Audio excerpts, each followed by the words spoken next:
Hey YouTube, this is Derrick T and your GoldWing again.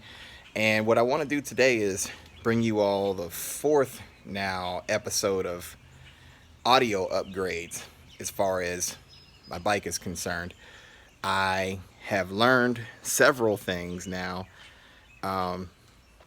made some mistakes, and I've paid for those mistakes, and I've learned from them. And so I'm going to tell you now what the plan is. I'm going to put a couple things on your screen, show you what I'm going to put together, and then as those parts start to come in, ordered them on eBay and I think one or two on Amazon. So they'll start showing up at the house in the next couple of days here, starting tomorrow, and I think the latest is on Wednesday. And so I'll be putting all of this together over a series of days, but I'm going to show you what the plan is going forward. So let's get started.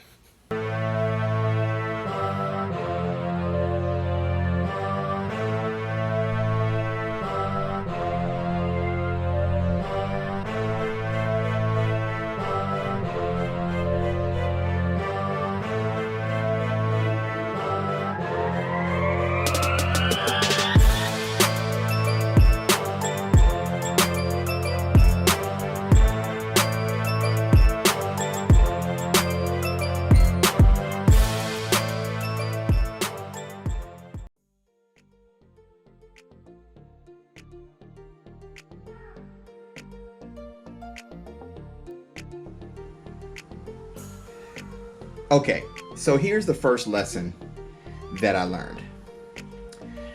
This amp here, which is a crunch amp, and I'll put a picture of that on your screen as well. This, and again, trying to stay on a budget, seemed like a great choice for only $65, and actually it sounds really good, but the mistake that I made is that this is a class AB amp, and what I was advised by a really good person who's very knowledgeable on these things is that you don't want a class AB amp on your bike because electronically they are not designed to handle the electrical system of a motorcycle. The motorcycle system will work a whole lot harder, i.e. your alternator. I've been through a couple alternators. I'm ashamed to say I've burned through a couple alternators in the last 12 months. In the last 12 months, I believe I've been through 3 of them. And so trying to figure out what the problem was, this AB amp is largely part of the problem. It draws on the battery constantly because it's running directly to the battery, which is probably mistake number 2, was running it directly to the battery. So even when the bike is off, there's still a draw. There's still a parasitic draw on the battery. And so first thing we're going to do in this upgrade series, this 4th episode of audio upgrades, is we're going to remove the class AB amp and we're going to replace it with a class D amp. And I'll show you what I bought on the screen right now. So there's on the screen you have the sound stream, the class D amp, and that's what we're going to replace with. And in all likelihood, I don't have my exact plan together yet, but either it's going to be mounted here in the saddlebag or in the tour pack in the trunk. And I'm leaning towards rerouting everything toward the trunk. All right, we'll just have to see how all of that comes together. But going to get this out of here.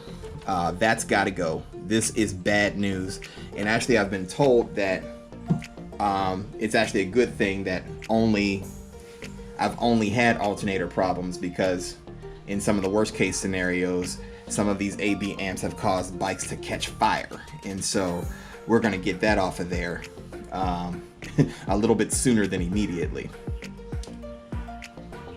The other thing that is connected to the battery are, this is the positive end of it, and the fuse that's here, and there's another set, but there are my light strips. There are 2 sets of light strips, and if you've seen my LED lights at work, I believe the name of that video is, and the LED light show video, you'll see what kind of lights I bought there. But nonetheless, they're attached to the battery too, because I had this great idea that I'd like to run my lights when the bike is off, when it's not in use and I'm parked out with some friends and hanging out. Who doesn't want their music and their lights playing? Who doesn't want to be a show off, right? So I ran those to the battery instead of to the fuse, because I didn't want to have to turn the key in order to run these accessories.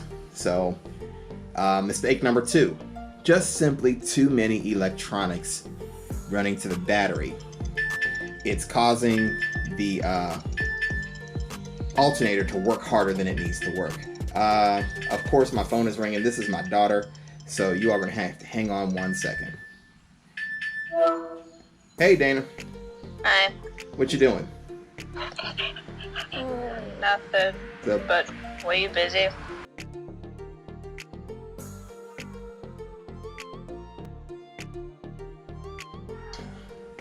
Alrighty, well, I'm gonna get back to the video. Okay. Here, so I'm glad everything worked out. Everything else, I'll talk to you all a little bit later. Alright. Okay, love you. Love you. Bye.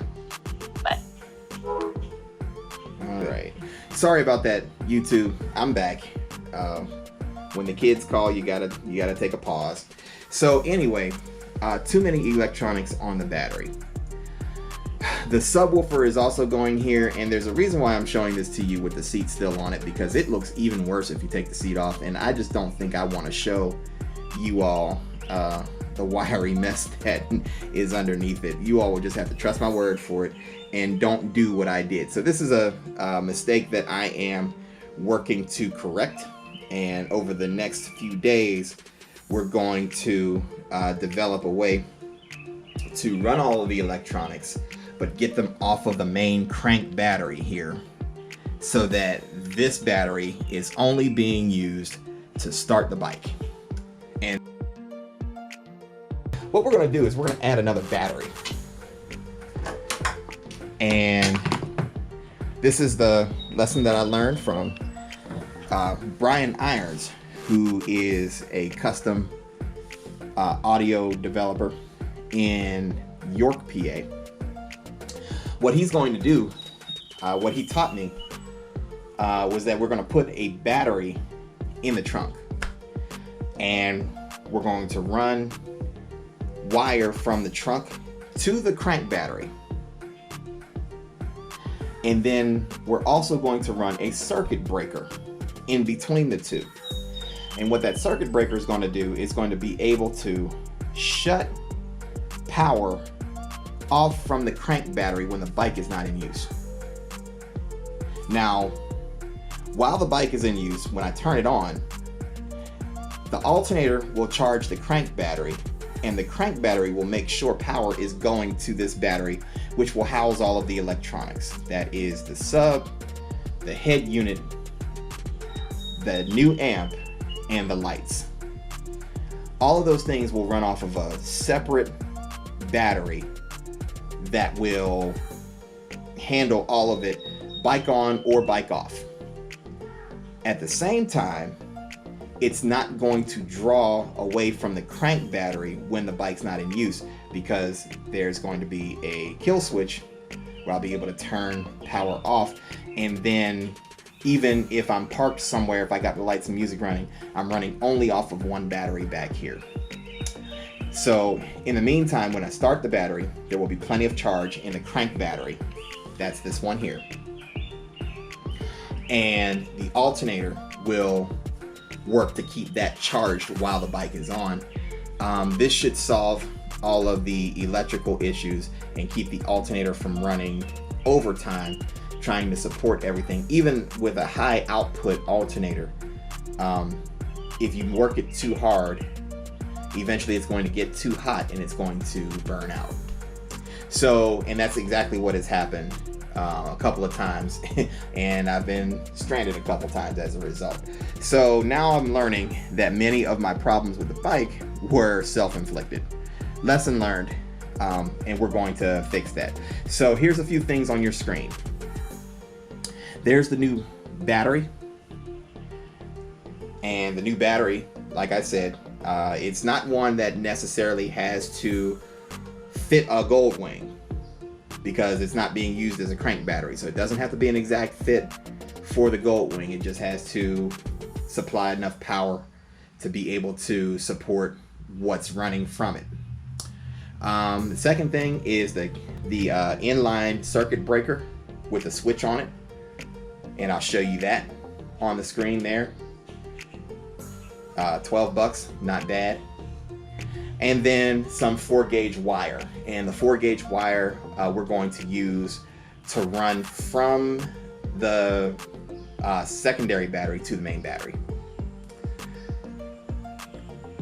All of that is going to give me, like I said, secondary electricity, and I don't have to worry about burning an alternator ever again. I have done a lot of research on this, and I've talked to an expert, somebody he actually has this exact same bike, a GL1500, that he has the same exact setup, and it works well for him. He's had no problems with it, and so and he runs his own custom shop as well. So he's an expert. This is not, you know, some fly-by-night, you know, back alley mechanic. This is from a professional, what we're going to do here. And so that's going to be what we're going to get into here, and let's go on and get started. What I'm going to do is I'm going to rip the bike apart. I'm going to get the seat off, the top cover and the other side cover, and so I got my work cut out for me, but I'm hoping that by showing the process, not only will it inspire, but it also help some people. Maybe you've been having the same problems, or maybe you're just, you know, looking for ideas for how to upgrade your sound system. But this is what I'm going to do, and like I said, we're going to get started right now. I'll be back with you shortly after we get the bike torn apart here. Who am I kidding? It's going to be another couple of days until those parts come in. So we'll put all these clips together, and I hope you all enjoy what you see. Take care. You're GoldWinging with Derrick T.